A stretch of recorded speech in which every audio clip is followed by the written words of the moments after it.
Hello, this is Crystal Racing with the 2019 Australian Grand Prix Crystal Score Review. And of course, Valtteri Bottas won the race and took a point for the fastest lap. And it was an absolutely sublime performance from the field. He proved so many people wrong, even including myself, as I wrote him off big time, thinking he had no chance of even winning a race this season, and he goes and wins the first race of the season. So well done, Bottas. 10 out of 10. Had a brilliant start. Absolutely crushed Lewis Hamilton all day long. Almost made it look as if last season never even happened. And next up is Lewis Hamilton, who gets 9 out of 10 for me. Apparently he suffered floor damage before the race even started, and apparently he started feeling the effects from lap 4 onwards. So yeah, I'm not really sure how much it affected him, but I can't really give him more than 9 out of 10 because I mean, I would usually expect him to be a bit quicker even in these circumstances, but nevertheless it's not a disaster. Third place was Max Verstappen, 9 out of 10. Honda's first podium since 2008 British Grand Prix. Well done. Honda clearly have sorted out their power unit to some extent. Red Bull have designed a great car this season. And I'll get on to his teammate next week after the next team. Sebastian Vettel and Charles Leclerc finished 4th and 5th. Both get 8 out of 10. Ferrari, who were so quick in testing, really did not turn up in Australia this weekend. 7/10 off in qualifying, and then of course almost a minute down by the race end.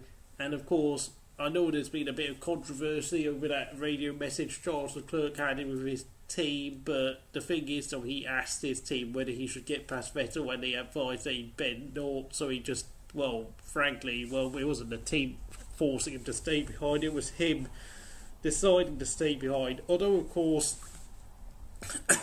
you can question Ferrari for possibly not picking Leclerc, since of course he had plenty of space between himself and the next car behind, which was Kevin Magnussen, and paying him so that he could try and get the fastest lap. But of course I think Ferrari didn't want to take any risks today. But having said that though, I mean, that's a point to Bottas, who, if he carries on this sort of form, could well be a championship challenger. And I have to say, I think he could well be a championship challenger. The Mercedes W10 really does look very well suited to Bottas this season. Next up, Kevin Magnussen, the winner of Formula 1.5 today, gets 10 out of 10. The Haas car has been quick all weekend, and Magnussen made full use of it. At no point he looks so comfortable with it, of course, because it is essentially half of the car is a Ferrari. So yeah, very solid performance. 7th was Hulkenberg, 10 out of 10. Made a brilliant start after a poor qualifying, and pretty much stayed ahead of Raikkonen all race long. Well done, 10 out of 10. Then of course they places Kimi Raikkonen in his first race for Alfa Romeo. First race back at Sauber, of course, 9 out of 10. Yeah, the pit stop wasn't the best. Of course, Kimi had to come in early because he had a tear of visor stuck in his rear brake apparently. He did also benefit to some extent from his teammate Giovinazzi being used as a roadblock, something which of course Ferrari have done with Kimi by using Kimi as a roadblock a few times in the past 5 years. So it seems as if, Kimi's now got his number 2 driver. Swings and roundabouts. Then of course 9th place is Lance Stroll in his first race for, of course, his dad's new team, Racing Point. After a poor qualifying, Lance Stroll made a great start as always, and ended up pretty much holding off Danny Kvyat all race long, 10 out of 10. Quite a wonderful performance. I'm not even sure what. I mean, he absolutely staged Perez today. And of course, in 10th place is Danny Kvyat, 8 out of 10. Okay, yes, decent first race back, but there is quite a bit of pace in that Toro Rosso. And I also have to say this. He did go into the gravel when he tried to pass Stroll, and I have to say Kvyat was a little bit scruffy in certain parts, and of course his qualifying wasn't as good as you expect considering he was out qualified by his new teammate Alex Albon.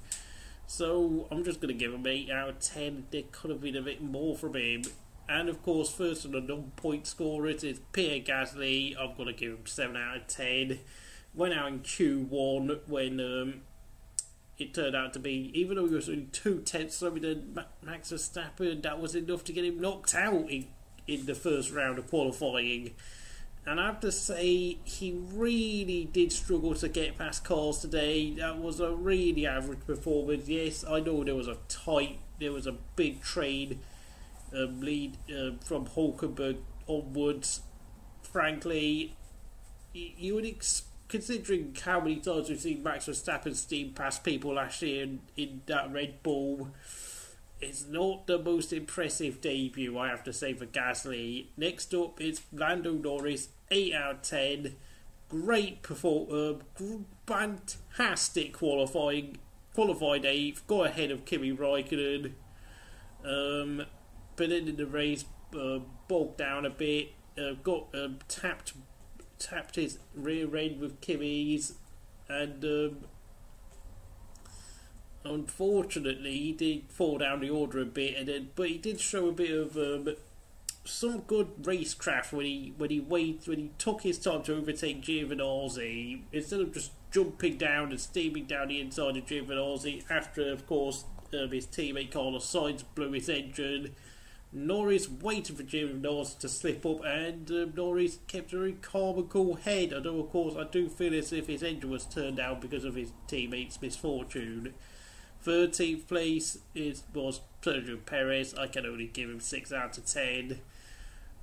Very, very poor start, and quite frankly, he never recovered from it. He got stuck behind Giovinazzi, who was being used as a roadblock. And I have to say, Perez really, really had a poor, just never looked quick at all. And let's be honest, he's finished 4 places behind his new teammate Lance Stroll. I will tell you who the rejects of the race is. It's a very interesting one. 14th place is another debutant. It's Alex Albon, 7 out of 10. Great qualifying. Yes, decent qualifying, I'll say. Qualified 13th, ahead of Giovinazzi and just behind the Renaults, but unfortunately his race was very scruffy. I don't can't really say much than that. Giovinazzi, 6 out of 10. No, really struggled all weekend long. Not really much pace, just he's really rusty, and of course he was used as a roadblock. I know, of course, the team took advantage of him, but really, I mean, the thing is, though, he never looked like he was going to score points. So unfortunately, that's what's going to happen if you don't have the pace to score points. 16th place and 2 laps down was George Russell, another debutant, last year's Formula 2 champion. He gets 9 out of 10 in the circumstances. Of course, the Williams car is a complete mess.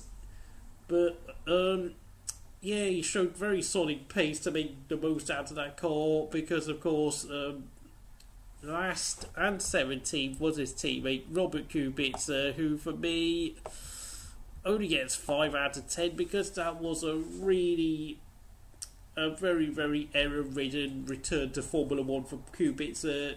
Rusty is probably not even sufficient to describe his return this weekend. He just looks really, really off the pace now, and yeah, he really needs to improve quite badly. Otherwise, I think we might be seeing Ocon in his seat towards the end of the year. First of the retirees, Roman Grosjean, 9 out of 10. Extremely unfortunate for a second year in a row to suffer a wheel nut, well, not wheel nut, but some sort of problem in his pit stop where apparently something caused his front suspension to break. Although I did see that wheel coming off when he parked up on a track, so I kind of guess it might have been another wheel hub failure again. Very unlucky Roman. I mean, he showed very good pace all weekend, although he was beaten narrowly by his teammate Magnussen. So, yeah, that's about that we should all keep our eye on. Magnussen versus Grosjean again. Ricciardo, another retiree, 4 out of 10. Utterly stupid mistake at the start to go on the grass. I don't know what he was doing, and then go across the pit lane, which caused him to lose his front wing.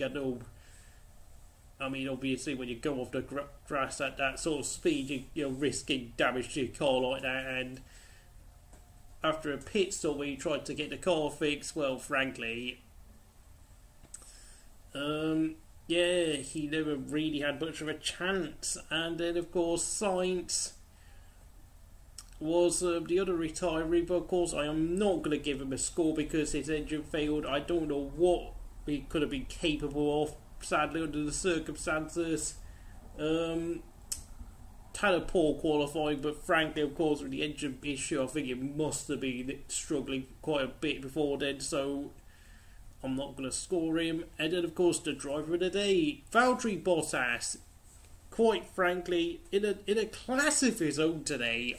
Wow. I mean, it's so rare that you get to see someone in a hybrid era win by at least 20 seconds or more. That was a remarkable performance by the Finnish driver, who has been badly needing a good result for a long time, and boy did he get it.